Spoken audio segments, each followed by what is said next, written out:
একমাত্র এই বিস্তীর্ণ এলাকার ধলাই নদীর উপর যোগাযোগের একমাত্র মাধ্যম আমাদের দারাং মানিক ভান্ডারের যে ঝুলন্ত স্টিল ব্রিজ, এটাও প্রায় আজকে ভঙ্গুর দশায় পর্যবসিত হয়ে রয়েছে। এখানে বিগত কয়েকদিনে 3-4টে অটো টমটম অ্যাক্সিডেন্ট হয়ে গেছে।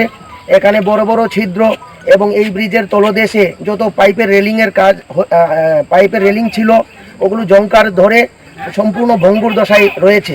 আমরা তাই প্রশাসনকে এবং আমাদের সরকারকে অবগত করানোর জন্য এবং বারবার আমরা প্রশাসনের দ্বারস্থ হওয়ার পরেও আমাদের এই নিত্যদিনের প্রয়োজনীয় আমাদের জীবনের কোনো মূল্য না থাকার কারণে আমরা আজকে এই সবাই মিলে এই পথবরোধে বসেছি।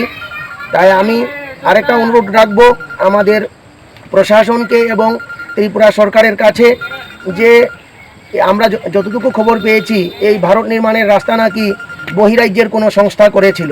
তাই আমরা বিনম্রভাবে প্রশাসনকে এবং সরকারকে অনুরোধ রাখবো আগামী দিনে আমাদের লোকাল প্রশাসন পিডব্লিউডির হাতে এই রাস্তা অতি সত্বর হস্তান্তর করে এই রাস্তা যাতে অতি দ্রুত লোকাল আমাদের 45 হোক 46 হোক এখানের লোকাল যারা ঠিকাদার আছেন কন্ট্রাক্টর আছেন ওনাদের হাতে দিয়ে অতি সত্বর যাতে আমাদের এই ব্রিজ এবং এই রাস্তা